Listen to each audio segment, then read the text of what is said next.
The handcuffs clicked tight against his wrists, the cold metal biting into his skin.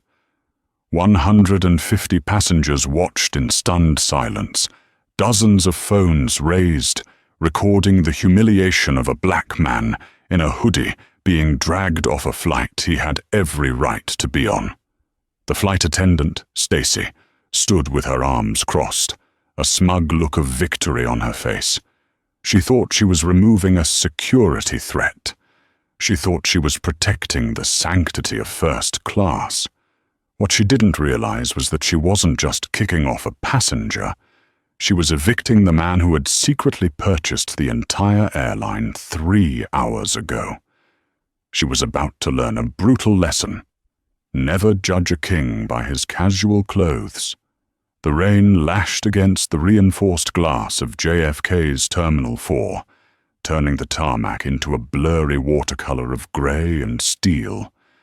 Inside the first-class lounge of Zenith Airways, the atmosphere was a stark contrast. Hushed tones, the clink of crystal, and the scent of expensive espresso. Rowan Sterling sat in the corner, far away from the buffet and the bar. He wasn't wearing the bespoke Italian suits that usually graced the cover of Forbes or TechCrunch. Today, Rowan wore a charcoal hoodie, faded denim jeans, and a pair of beat-up sneakers that had seen better days. He had an oversized pair of noise-cancelling headphones around his neck and a battered leather rucksack at his feet. To the casual observer, he looked like a tired college student who had perhaps snuck in, or maybe a musician trying too hard to look low-key. To Stacy Miller, the lead flight attendant for Flight 402 to London, he looked like a problem. Stacy was walking through the lounge, taking a shortcut to the gate, when she spotted him. She paused, her eyes narrowing. She adjusted her Zenith Airways scarf, a garish purple silk knot that marked her seniority, and frowned. She had been flying for 20 years. She prided herself on her radar, an internal alarm system she claimed could spot a trouble before it boarded. "Unbelievable," she muttered to David, a junior steward walking beside her. "Look at that. The standards are slipping every day. How did he even get in here?" David, young and still full of the optimism that the industry hadn't yet crushed out of him, shrugged. Maybe he has status or a credit card pass. "With those shoes," Stacy scoffed, her voice low but venomous. "Please. He probably slipped in when the receptionist was distracted. He doesn't belong here, David, and he certainly doesn't belong in my cabin." Rowan didn't hear them. He was too busy scrolling through a PDF on his phone, the final acquisition documents for Zenith Airways. It was a deal that had been kept under extreme wraps. Zenith was failing. The service was plummeting. The stocks were in the toilet, and the board was desperate. Rowan, through his holding company, had swooped in that morning. The ink was barely dry. Technically, as of 9:15 a.m., he owned every seat, every bolt, and every packet of peanuts on the plane sitting at gate B12. But he hadn't announced it yet. He wanted to see the truth first. He wanted to know why Zenith was failing. He wanted to see the culture the CEO bragged about. He stood up, slinging his rucksack over one shoulder, and headed for the gate. Stacy watched him go, pulling out her phone. She texted the gate agent, "Brenda. Keep an eye on the guy in the hoodie. Looks suspicious. Check his ticket twice." At the gate, the boarding process was chaotic. The priority lane was blocked by a family arguing about carry-on limits.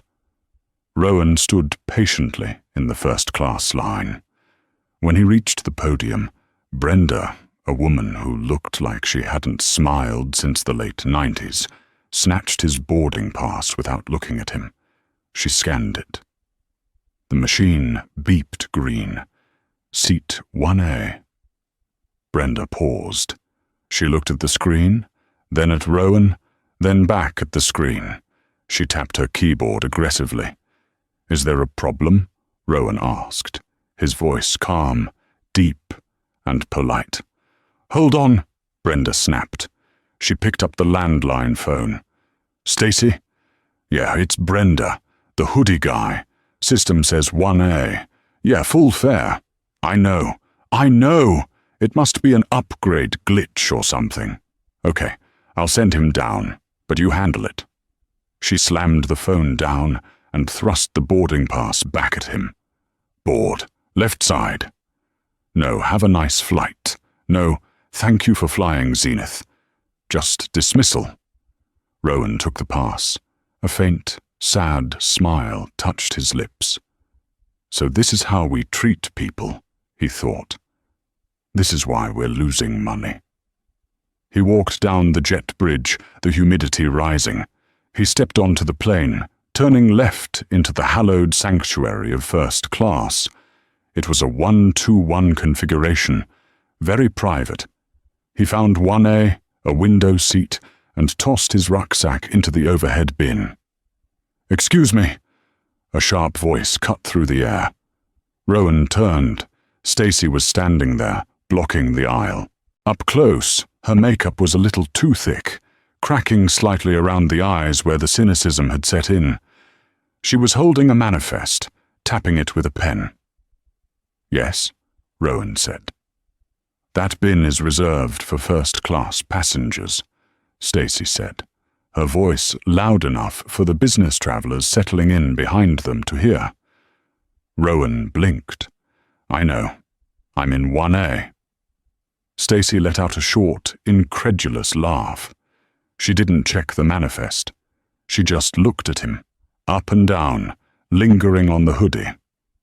"Sir, I think you're confused. Economy is to the right. Row 1A is usually reserved for our premium clientele.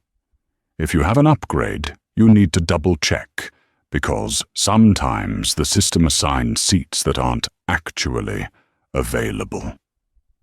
"My ticket says 1A, Rowan said, keeping his cool. He pulled the boarding pass from his pocket and held it out. Stacy didn't take it. She just glanced at it. "Sir, I need you to step out of the aisle so I can board the actual first-class passengers. Why don't you go find your seat in the back, and once boarding is done, if this seat is empty, we can discuss it." The disrespect was palpable. It wasn't just rude, it was a power play. She was banking on him being submissive, on him feeling out of place. "I paid for this seat," Rowan said, his voice hardening slightly. "I'm not going to the back. I'm sitting in 1A. He sat down, buckled his seatbelt, and put his headphones back on. Stacy stood there, her mouth slightly open. Her authority had been challenged, her face turned a blotchy shade of red. She leaned down, invading his personal space. "You listen to me," she hissed. "I am the lead flight attendant on this aircraft. If I tell you to move, you move. You are causing a disturbance."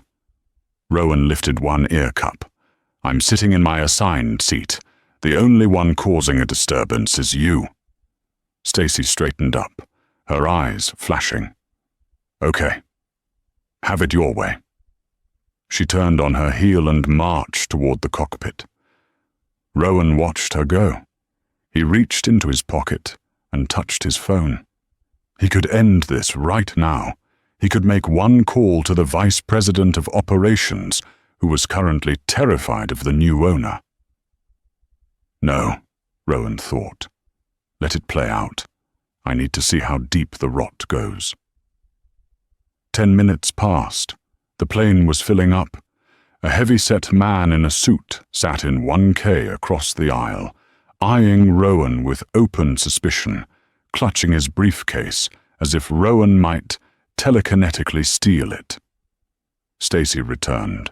She wasn't alone. She was accompanied by the captain.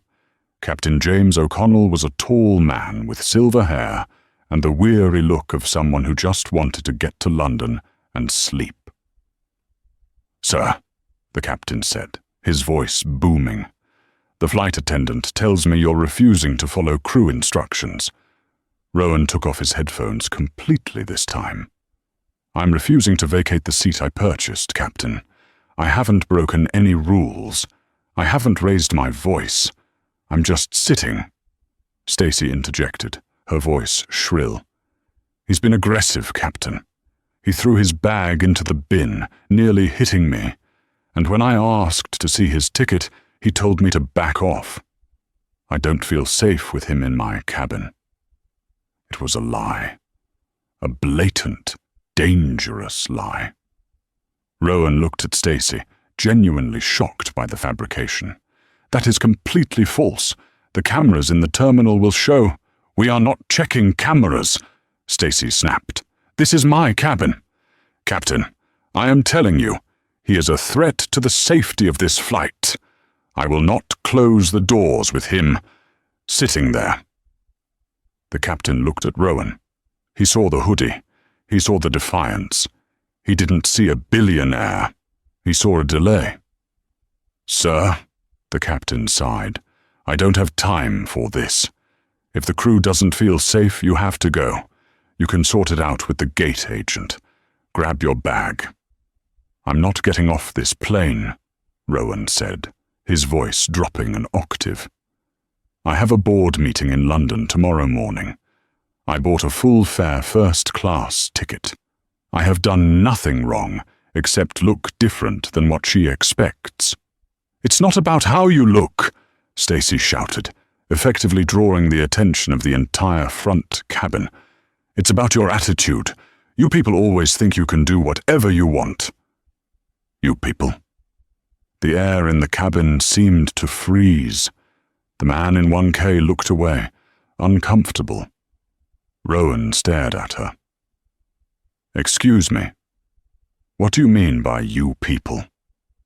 Stacy realized she had slipped. She doubled down. "Passengers who think the rules don't apply to them. Now get off, or I'm calling the police." "Call them," Rowan said, leaning back. "I'll wait." Stacy stormed to the interphone. The captain shook his head, looking at Rowan with disdain. "You're making a big mistake, son. You're going to end up on the no-fly list." "We'll see who ends up on a list," Rowan murmured. While they waited for the authorities, Rowan texted his assistant, Eleanor. "Get the legal team on standby, and find me the employment file for a Stacy Miller, flight attendant, Zenith Airways. Also, get the Port Authority police chief on the line. Tell him it's Rowan Sterling." The wait was agonizing. Passengers were grumbling. "Come on, buddy, just get off so we can leave," a man in row 2 shouted. "Selfish," a woman whispered. Rowan sat like a statue. He was burning with humiliation, but he used it. He fueled it. He needed this to happen so he could tear it down and build it back up. Then, the blue lights flashed against the wet tarmac outside. The jet bridge door opened. 2 Port Authority officers walked on. One was an older sergeant, Officer Kowalski, and the other a rookie. They looked serious. "Where is he?" Kowalski asked. Stacy pointed a manicured finger at Rowan like an accusation of murder. "There. Seat 1A. He's refusing to deboard. He's been verbally abusive, and he made a threatening motion toward me." Kowalski walked up to 1A. He put a hand on his belt. "Sir, you need to grab your belongings and come with us. Now." "I haven't done anything, officer," Rowan said calmly. "I'm the victim of profiling here." "Sir, the airline has the right to refuse service to anyone." Kowalski recited the standard line. "If they want you off, you get off. You can sue them later. But right now, you are trespassing on a private aircraft. Stand up." Rowan looked at the officer. "I'm not trespassing. I own the seat. Sir, stand up or we will assist you." Rowan took a deep breath. He stood up slowly. He didn't want to resist arrest. That would complicate things. He raised his hands. "Fine, I'm complying." As he stepped into the aisle, Stacy smirked. She actually smiled. "Make sure you ban him," she told the officer. "I don't want to see him on a return flight." "Turn around," Kowalski said. Rowan turned. He felt the cold steel of the handcuffs click around his wrists. The sound was loud in the quiet cabin. Click, click. The humiliation was total. Paraded down the aisle of a plane he owned, in cuffs, while the employee he paid watched with glee. As they marched him toward the door, Rowan stopped next to Stacy. He looked her dead in the eye. "You really should have checked the passenger manifest more carefully, Stacy," Rowan said softly. "Get moving." The officer shoved him gently. "I checked it," Stacy laughed, crossing her arms. "It said, Rowan Sterling. Doesn't mean anything to me. Just another disruptive passenger." Rowan smiled. It was a terrifying smile. "It will." They dragged him off the plane. The door closed. The lock engaged. Stacy let out a dramatic sigh of relief, turning to the cabin. "I apologize for the delay, ladies and gentlemen. We simply cannot compromise on safety. We'll be in the air shortly. Champagne for everyone before takeoff?" The passengers cheered. They thought the villain was gone. But in the jet bridge, the dynamic was about to shift. Because as they walked Rowan up the ramp, his phone, which the officer was holding, buzzed. It was a text from the Chief of Port Authority Police. "Dispatch alert. The man you have in custody is the owner of Zenith Airways. Release him immediately and apologize. The governor is on line 2. Officer Kowalski's phone rang at the exact same time. He answered it, annoyed. "Kowalski." "Yeah, we got him. We're bringing him to processing." He listened for 3 seconds.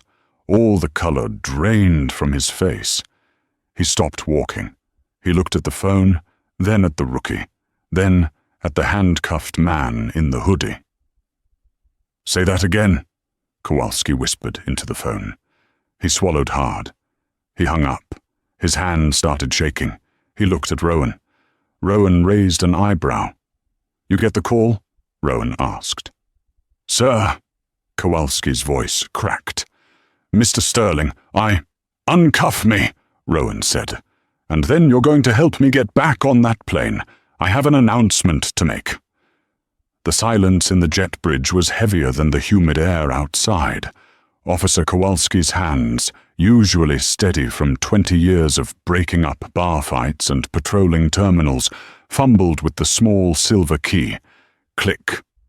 The handcuffs sprang open. Rowan rubbed his wrists, the red indentations clearly visible against his skin. He didn't say a word. He just looked at the 2 officers. The rookie looked like he was about to vomit. Kowalski looked like he was watching his pension evaporate. "Mr. Sterling," Kowalski stammered, sweating profusely now. The protocol is usually strict. We rely on the flight crew's assessment. She said you were violent. She lied," Rowan said, his voice cutting through the excuses like a laser. "And you didn't ask a single question. You saw a black man in a hoodie in first class, and you saw a white woman in a uniform pointing a finger. The math was easy for you, wasn't it?" Kowalski opened his mouth to argue, then closed it. There was no defense. "What do you want us to do, sir? Do you want to file a formal complaint? We can take you to the VIP lounge while we sort this out." "No," Rowan said. He adjusted his hoodie, pulling it down to neaten his appearance. He picked up his rucksack from where the rookie had dropped it. "I don't want a lounge. I want to go to London, and I want to finish the conversation I was having with Miss Miller." "But, sir," the rookie piped up. "The door is closed. The jet bridge is retracting. The plane is about to push back." Rowan turned to the closed aircraft door. Through the small porthole window, he could see the flight attendants moving about, oblivious to the storm that was about to hit them. "Then tell them to open it," Rowan said. "They won't open it for a passenger, sir. It's FAA regulation," Kowalski said, weaky. Rowan turned his phone screen toward them. It showed a direct line open with the CEO of the Port Authority. "I'm not asking as a passenger. I'm asking as the owner of the airline. Order the bridge operator to reconnect. Order the captain to open the door. If they refuse, tell them you are boarding to conduct an emergency security review." Kowalski nodded, wiping sweat from his forehead. He keyed his radio. "Dispatch, this is Unit 4 Alpha. Hold the pushback on Flight 402. Repeat, hold pushback. We are redocking the bridge. We have, sensitive new information regarding the incident." Inside the plane, the fasten seatbelt sign had just dinged on. The engines were humming, vibrating through the floorboards. Stacy was in the galley, popping the cork on a bottle of Dom Perignon, laughing with David. "Did you see his face?" she giggled, pouring the golden liquid into flutes. "God, I love it when they try to act tough. I'm not moving." "Yeah, well, you moved pretty fast when the cuffs came out." David looked uneasy. "I don't know, Stace. He seemed really calm, like weirdly calm. Usually people scream. He just stared." "Psychopaths are always calm, David," Stacy said dismissively, placing the glasses on a tray. "Forget him. He's probably in a holding cell by now, getting processed. He'll miss his board meeting, or whatever lie he told. Now, let's go smooth things over with Mr. Henderson in 1K. He looked rattled." She picked up the tray and turned toward the curtain. Suddenly the plane shuddered. It wasn't the engines, it was the distinct, heavy thud of the jet bridge reconnecting to the fuselage. Stacy frowned. "What the hell? We're pushing back." The interphone chimed. It was the cockpit. Stacy grabbed it. "Captain?" "Stacy, what is going on back there?" Captain O'Connell sounded furious. "Ground control just told us to hold. The bridge is coming back. Did you leave someone behind? Is the door secure?" "The door is armed and cross-checked, Captain. I don't know." Bam! Bam! Bam! 3 heavy knocks on the exterior of the aircraft door echoed through the front galley. It was a sound that no flight attendant ever wanted to hear after the doors were sealed. It usually meant a bomb threat, a medical emergency, or a federal raid. Stacy's face went pale. She looked at the door. "Captain, someone is banging on the door." "Open it," the captain ordered. "Ground says it's the police again. Maybe they forgot to take his bag." Stacy let out a huff of annoyance. "Unbelievable. This guy is haunting us." She set the champagne tray down. "David, disarm the door. I'll handle this." David moved the lever to disarm. Stacy looked through the peephole. She saw Officer Kowalski. She unlocked the door and swung it open, ready to scold the police officer for delaying her schedule. "Officer, really?" she snapped, standing in the doorway. "We are 3 minutes behind schedule. Unless he left a kidney on board, I don't see why." Her voice died in her throat. Standing behind Officer Kowalski, looking relaxed and utterly unbothered, was the man in the hoodie. Rowan Sterling stepped past the police officer. He didn't look at the floor. He didn't look at the wall. He looked directly at Stacy. "I believe," Rowan said, his voice smooth and carrying effortlessly into the quiet first-class cabin, "that I still have a seat on this plane." Stacy blocked his path physically. Her brain couldn't process what was happening. Her radar was jamming. You? No, absolutely not. You are banned. Officer, why is he loose? I told you to arrest him. Kowalski stepped up, looking sheepish but firm. Ms. Miller, step aside. Mr. Sterling is boarding this aircraft. Mr. Sterling? Stacy repeated the name, mocking it. I don't care if he's Mr. Universe. He is a security threat. Captain! She screamed toward the cockpit door. The prisoner is trying to reboard. Passengers were craning their necks. The man in 1K stood up. Hey, what is this? Get him off! Rowan ignored the passenger. He looked at Stacy, who was trembling with rage. She put her hand on his chest to push him back. It was a fatal mistake. Don't touch me, Rowan said. He didn't yell. He didn't need to. The authority in his voice was absolute. You are trespassing, Stacy shrieked. You are endangering this flight. Actually, Rowan said, stepping into the galley and forcing her to retreat backward. I'm inspecting it. The commotion had brought the captain out of the cockpit.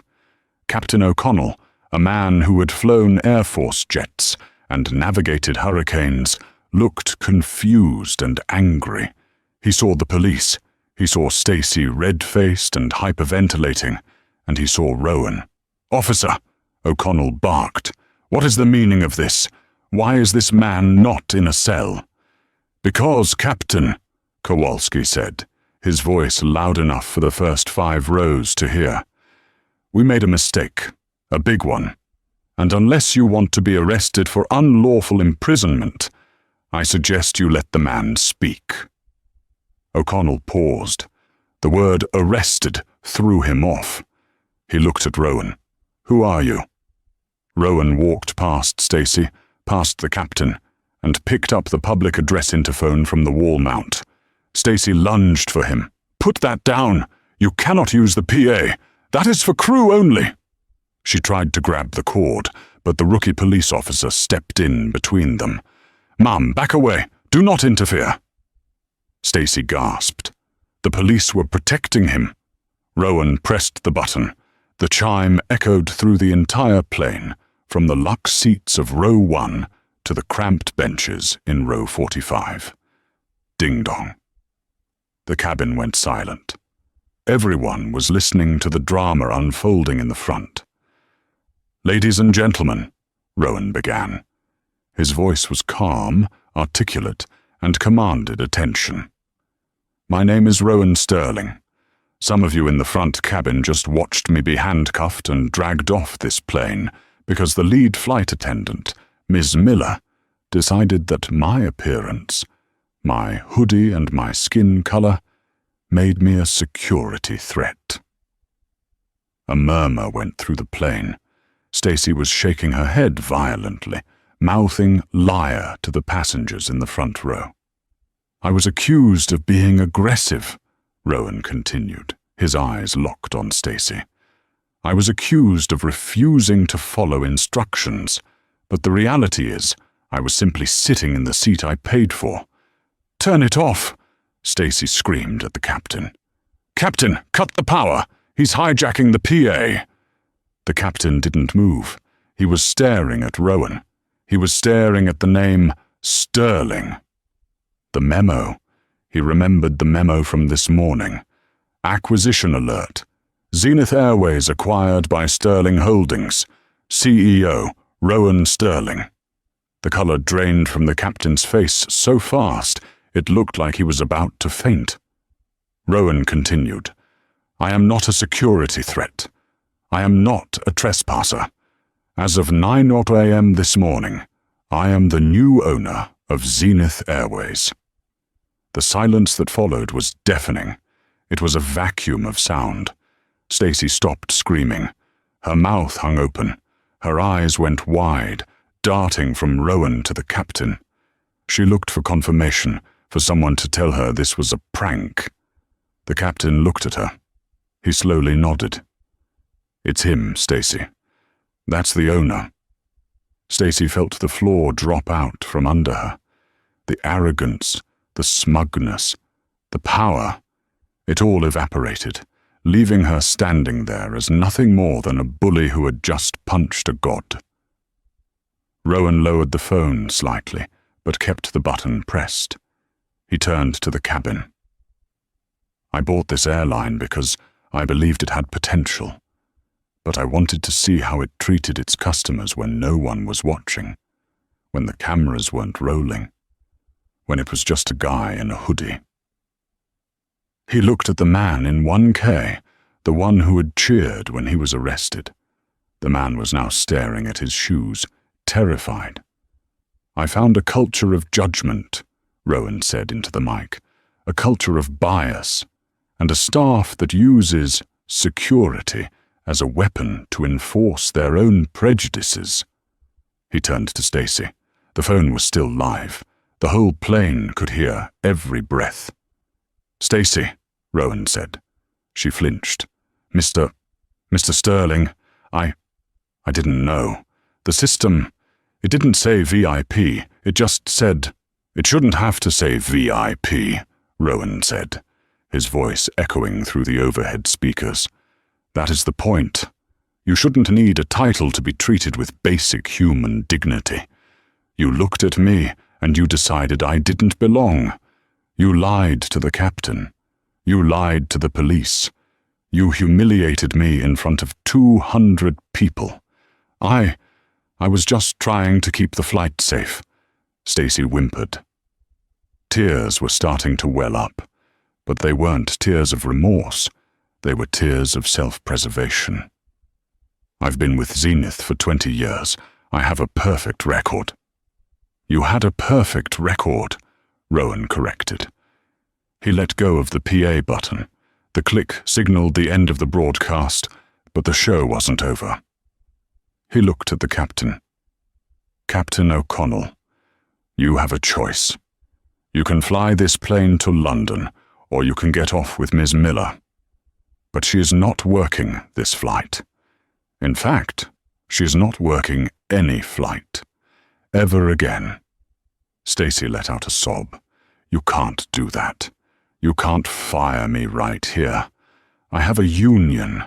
I have rights. You surrendered your rights when you filed a false police report against a passenger, Rowan said coldly. That is a crime, Stacy. And since the police are already here, he gestured to Officer Kowalski. The irony hit the cabin like a sledgehammer.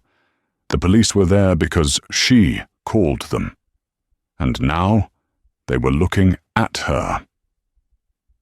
Officer, Rowan said, I would like to file charges for filing a false report, harassment, and defamation.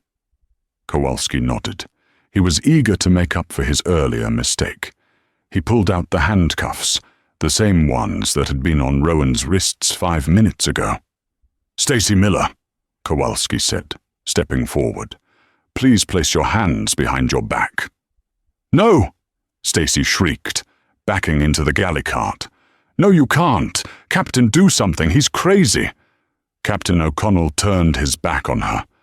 He walked into the cockpit and began flipping switches. He was saving himself. Stacy looked around wildly. The passengers in first class, the ones she had tried so hard to protect from the guy in the hoodie, were now holding up their phones. They were recording her. The man in 1K was filming.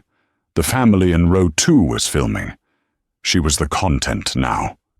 Please, she begged Rowan, her voice breaking into a whisper.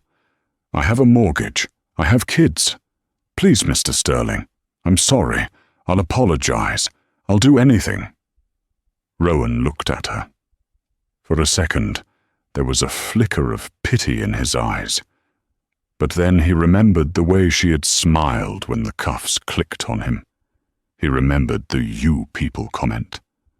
You should have thought about your mortgage before you tried to ruin an innocent man's life for sport, Rowan said. Get her off my plane. Kowalski spun her around. Click. Click. The sound of the cuffs was the same, but the reaction was different. There were no cheers from the passengers this time, just a stunned, heavy silence as the queen of the cabin was led away in disgrace, weeping loudly, her mascara running down her face in dark, ugly streaks. As she passed Rowan, she couldn't even look at him. She hung her head, the shame crushing her. They dragged her up the jet bridge. Rowan stood in the galley. He took a deep breath. He looked at David, the junior flight attendant who was trembling in the corner. "David, is it?" Rowan asked. Yes, sir," David squeaked. "You're the lead flight attendant now," Rowan said. "Close the door. We have a schedule to keep." The door to the aircraft clicked shut, sealing the cabin from the chaos of JFK. The sound was final. Inside, the atmosphere was thick, suffocatingly quiet. It wasn't the peaceful silence of a luxury flight. It was the terrified silence of a classroom after the teacher has just expelled the class bully. Rowan Sterling sat back down in seat 1A. He didn't gloat.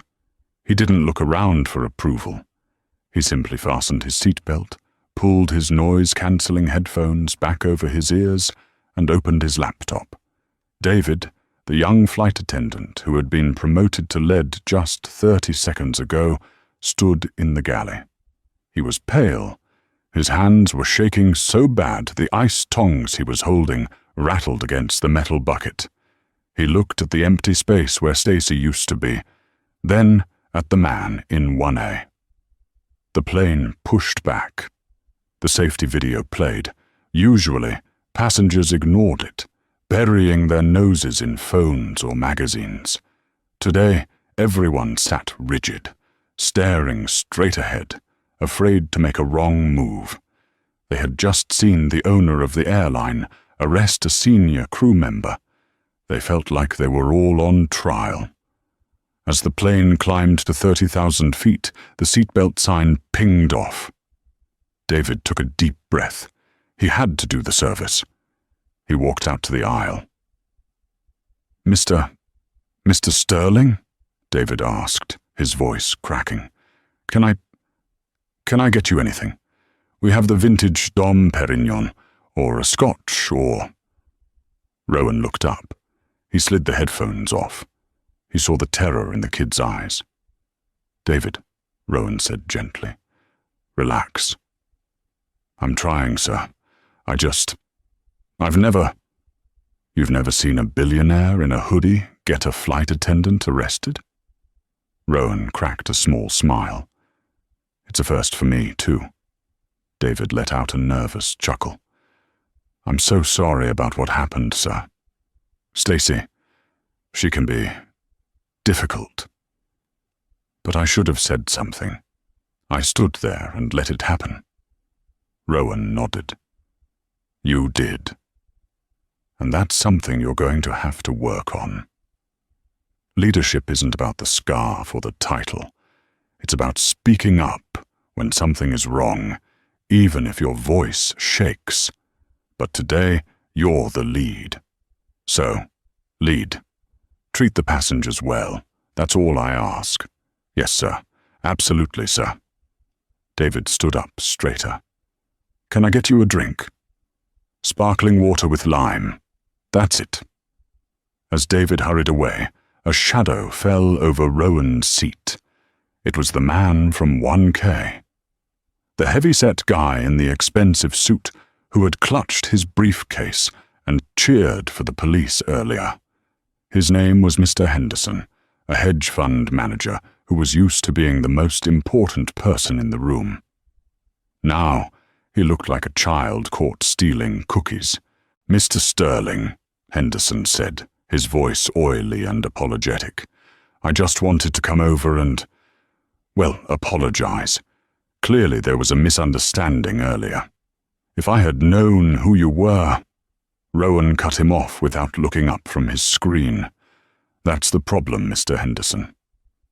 "Excuse me?" Rowan turned his chair slightly to face him.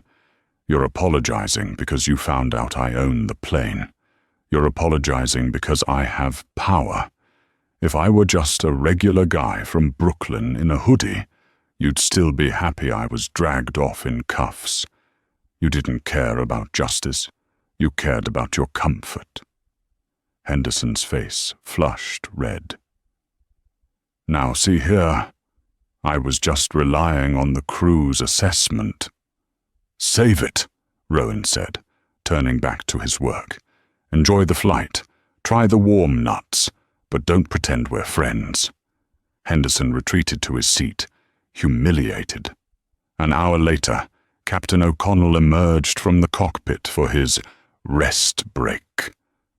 Usually the captain would walk through the cabin, chatting with the high-value flyers, projecting confidence. Today, O'Connell walked like a man marching to the gallows. He approached 1A. He took his hat off, a sign of deference. "Mr. Sterling," O'Connell said quietly, "I wanted to personally apologize for the incident at the gate. I relied on Ms. Miller's report. We work together often, and I trusted her judgment. It was a lapse in my own oversight." Rowan closed his laptop. He looked at the captain. "Captain, how long have you been flying for Zenith?" 15 years, sir." "And in those 15 years, how many times has Stacy Miller kicked a paying passenger off a flight for attitude?" The captain hesitated. He looked down. "A few times, sir. She has a strict tolerance policy." "And did you ever investigate those other times? Or did you just let her run the cabin like her personal kingdom because it was easier for you?" O'Connell didn't answer. The silence was the answer. "You're a good pilot, Captain," Rowan said. "I checked your flight logs while we were taxiing. You're safe. You're on time. But a captain is responsible for the soul of the ship, not just the altitude. You let a toxic culture fester under your nose because you didn't want the hassle." "I understand, sir." "You're on probation, Captain," Rowan said. "When we land in London, you and I are going to have a long meeting with the chief pilot. We're going to review every single security incident report Stacy Miller has filed in the last 5 years. And if I find out you rubber-stamped bias and harassment, you'll be joining her in the unemployment line." "Understood," O'Connell said, his voice tight. "I welcome the review." "Good. Now go fly the plane." The rest of the flight was surreal. The service was impeccable, almost too perfect. David and the other flight attendants were sprinting to refill water glasses before they were even half empty.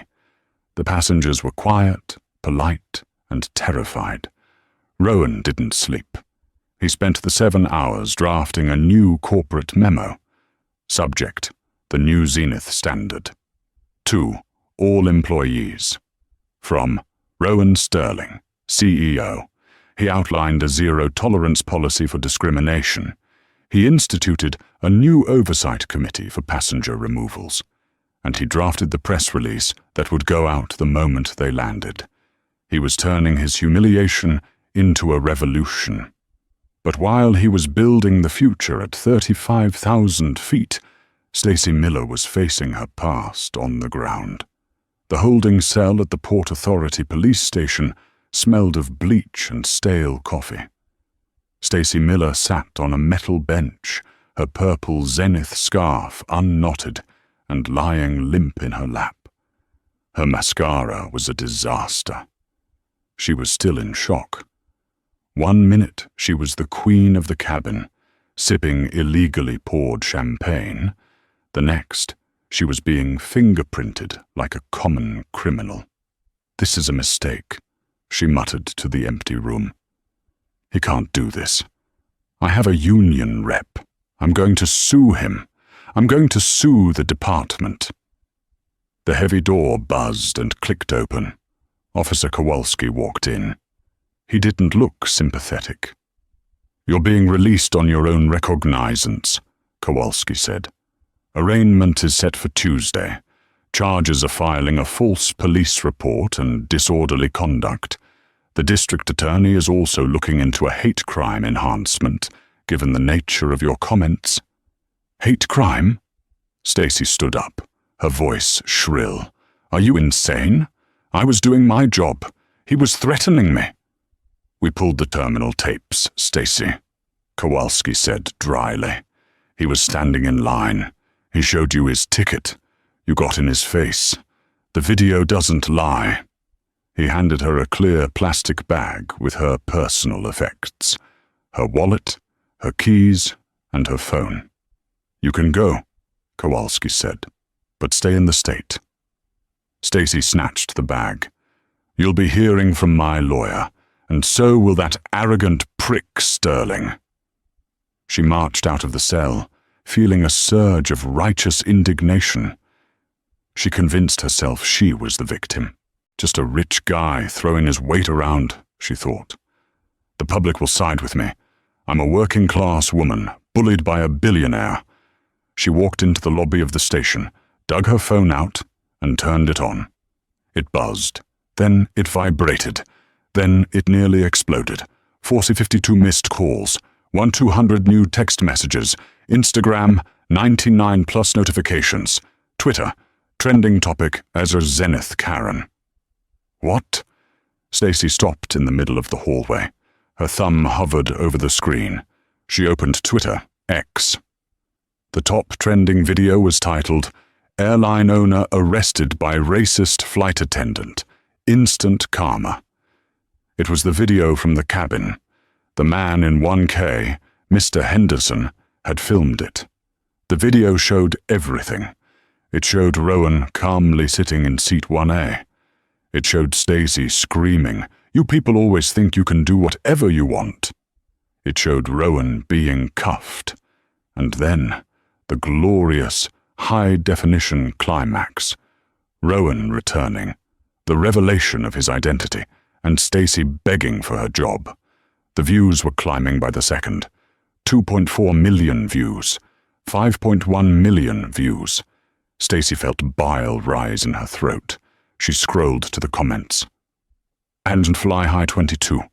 OMG, I've flown with her. She was so rude to my elderly mother. Glad she finally got caught." Justice Seeker. The look on her face when she realized he owned the airline is pure gold.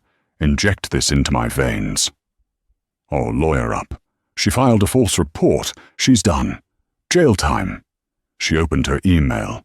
At the very top, there was a message from Zenith Airways Human Resources. The subject line was simply, "Termination Notice."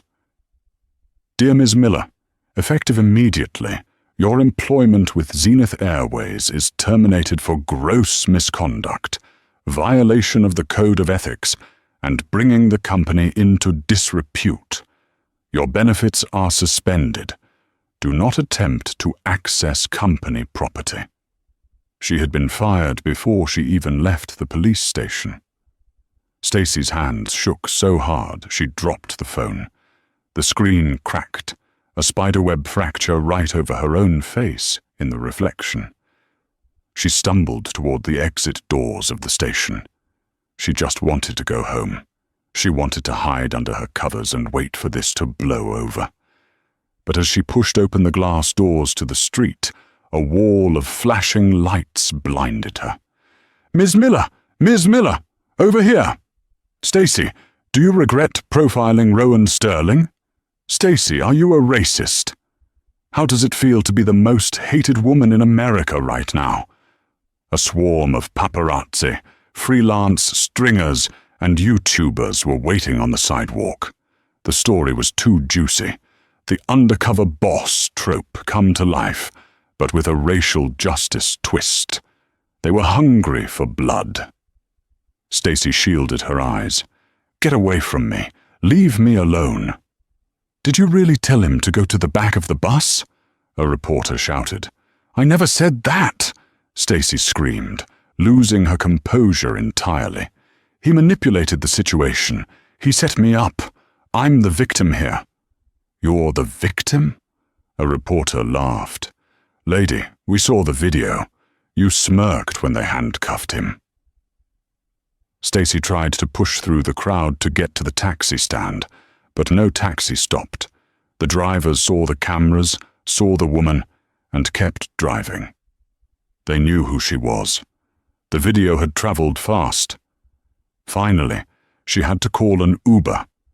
She stood there for 10 minutes, the cameras rolling on her every twitch and sob, while the comments on the live streams roasted her outfit, her hair, and her soul.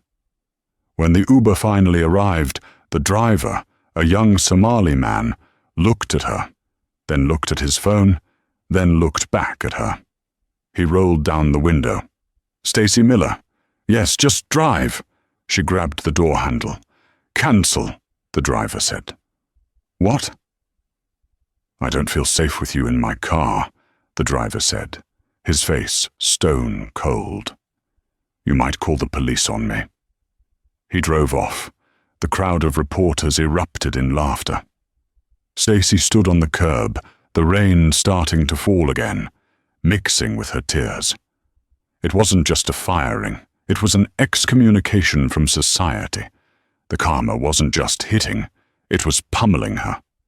But Stacy, being Stacy, didn't find humility. She found rage. She pulled out her cracked phone and dialed the number of a slimy tabloid lawyer she had seen on TV. "I want to sue," she hissed into the phone, ignoring the cameras. "I want to sue Rowan Sterling for everything he's got. Emotional distress, entrapment. I want to destroy him." She didn't realize that by making that call, she was walking into a trap that Rowan Sterling had already anticipated. She was about to bring a knife to a nuclear war. 3 months had passed since the incident at JFK. In that time, Stacy Miller had not gone quietly into the night. Fueled by desperation and a predatory lawyer named Barry the Bulldog Cohen, she had turned her firing into a media circus. She went on talk shows, crying on demand. She claimed she was the victim of a woke billionaire who staged a security entrapment to humiliate a working-class woman for internet clout. She sued Sterling Holdings and Zenith Airways for $50 million or the charges: wrongful termination, intentional infliction of emotional distress, and defamation. Her narrative was surprisingly effective with a certain demographic. There were "Stand with Stacy" hashtags. A GoFundMe for her legal fees had raised $15,000. She was convinced she was going to win. She believed that Rowan Sterling would cut a check just to make her go away. She was wrong. The setting for the final showdown wasn't a courtroom, but a high-stakes deposition room in a glass skyscraper in Manhattan, Sterling's home turf. Stacy sat at the long mahogany table, wearing a modest pastel suit, looking every bit the innocent victim. Her lawyer, Barry, sat next to her, shuffling papers aggressively. "We are going to crush him," Barry whispered to her. "He didn't identify himself. He disobeyed a crew instruction. The contract of carriage is clear. He baited you, Stacy.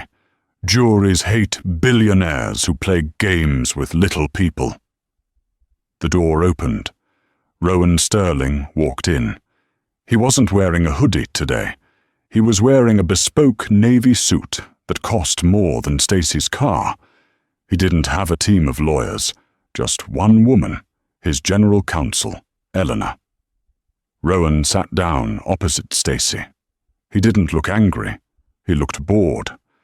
"Let's make this quick," Rowan said, placing a single file folder on the table. Barry, Stacy's lawyer, sneered. "Mr. Sterling, you can't intimidate us. We have the deposition of the captain. We have the flight logs. You disrupted the flight. You provoked my client. We are prepared to go to trial unless you offer a settlement starting at $20 million. Rowan ignored the lawyer. He looked directly at Stacy. "Stacy," Rowan said quietly, "do you know why I bought Zenith Airways?" Stacy blinked. To make money? To show off? Zenith was losing $200 million a year, Rowan said. It was a terrible investment. The fleet is aging, the routes are bad, and the brand is toxic. No sane businessman would touch it. "So you're stupid as well as arrogant," Barry interjected. "I bought it," Rowan continued, his eyes never leaving Stacy's, "for one reason. I bought it because of Flight 804 to Paris 3 years ago." Stacy's face remained blank. The flight number meant nothing to her. She had flown thousands of flights. Rowan opened the folder. He slid a photograph across the table. It was a picture of an elderly black woman. She was dressed in her Sunday best, a floral hat, a nice coat. She looked kind, but frail. "This is Beatrice Sterling," Rowan said. "My mother." Stacy looked at the photo. A flicker of recognition sparked in her eyes, then vanished. "3 years ago," Rowan said, his voice dropping to a terrifyingly low register. "My mother was flying to Paris. It was a trip I bought for her. She was going to see her sister, who was dying of cancer. It was the last time they would ever have a chance to speak." The room went deadly silent. Even Barry stopped shuffling his papers. "She was in seat 2B, Rowan said. Business class. She had a carry-on bag that was slightly too large for the overhead bin. She struggled to lift it because she had arthritis." Stacy's breath hitched. She remembered. "She asked the flight attendant for help," Rowan said. "And the flight attendant told her, 'I am not a baggage handler. If you can't lift it, check it.' My mother tried to explain that her medicine was in the bag. She was confused. She was slow." Rowan leaned forward. "And then the flight attendant decided she was unfit to fly. She claimed my mother was senile, disruptive. She called the gate agent and had my 70-year-old mother removed from the plane. She was left alone in the terminal for 6 hours. She missed the flight. She missed the connection." Rowan paused, letting the weight of the story crush the air out of the room. "My aunt died that night," Rowan whispered. "My mother never got to say goodbye. She never forgave herself. She died of a stroke 6 months later. But before she died, she told me the name of the woman who kicked her off." Rowan pointed a finger at Stacy. "Stacy Miller." Stacy turned white. Ghost white. She pressed her hand to her mouth. I followed protocol. She was confusing the other passengers. You profiled her," Rowan said. "Just like you profiled me. You saw an old black woman and you treated her like garbage. You stole the last goodbye between 2 sisters because you were too lazy to help with a bag." "I didn't know," Stacy sobbed. "I didn't know who she was." "That is exactly the point." Rowan slammed his hand on the table, the sound echoing like a gunshot. Rowan stood up. He buttoned his jacket. "I didn't buy Zenith to save the airline, Stacy. I bought it to find you. I bought it to ensure that you never, ever hold power over another human being again." He looked at the lawyer, Barry. "There will be no settlement," Rowan said. "We are going to trial, and I am going to spend every dime of my fortune dragging this out. I will subpoena every passenger you have ever kicked off. I will bring in character witnesses from 20 years of your employment. I will air every dirty secret, every complaint, and every act of cruelty you have ever committed on national television." Rowan looked back at Stacy, who was now trembling uncontrollably. "You wanted to be famous, Stacy. I'm going to make you famous. I'm going to make you the face of everything that is wrong with the service industry. By the time I'm done, you won't be able to get a job working the drive-thru at a taco stand." He turned to leave. "Wait!" Stacy screamed. She lunged across the table, grabbing his sleeve. "Please, I'm sorry. I'm so sorry. I didn't mean to hurt your mother. Please don't ruin me. I have nothing left." Rowan looked at her hand on his sleeve. He gently but firmly removed it. "You ruined yourself, Stacy," he said. "The moment you decided kindness was optional." He walked out of the room. The legal battle lasted 6 months. It was brutal. True to his word, Rowan's legal team exposed everything. They found dozens of other passengers, people of all races and backgrounds, who Stacy had bullied. They testified. The media narrative flipped overnight. The Stand with Stacy hashtags vanished, replaced by #Justice for Beatrice. Stacy lost the lawsuit. The judge dismissed her claims with prejudice and ordered her to pay Sterling's legal fees, a sum that bankrupted her. She lost her house. She lost her car. She moved into a small apartment in New Jersey with her sister, who barely spoke to her. Zenith Airways, under Rowan's leadership, was rebranded as Horizon Air. The new motto was printed on every ticket: "Humanity First." Rowan implemented a training program named after his mother, the Beatrice Standard. It taught empathy, de-escalation, and unconscious bias training. It became the gold standard for the industry. 1 year later, Rowan was walking through JFK Terminal 4. He was wearing a suit this time, inspecting the new check-in kiosks. He stopped at a coffee shop near the entrance to grab an espresso. The woman behind the counter had her back to him, scrubbing a stain off the counter. She looked tired. Her uniform was ill-fitting. "Excuse me," Rowan said. "Can I get a double espresso?" The woman turned around. It was Stacy. She looked 10 years older. Her hair was graying. The fire in her eyes was gone, replaced by a dull, hollow exhaustion. She froze when she saw him. The cup she was holding rattled against the saucer. "Mr. Sterling," she whispered. Rowan looked at her. He didn't feel anger anymore. He didn't feel triumph.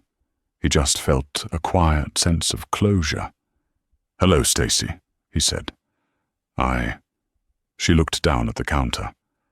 "I can make that for you, on the house." "No," Rowan said. He pulled out his wallet and placed a $20 bill on the counter. "I pay for what I get. Keep the change." He took the coffee. "Stacy?" he asked. She looked up, tears brimming in her eyes. "Yes?" "Be kind to the next customer," Rowan said. "You never know who they might be."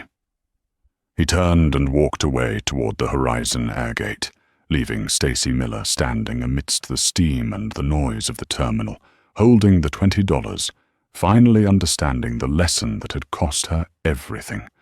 The karma was complete. It wasn't just about punishment. It was about change.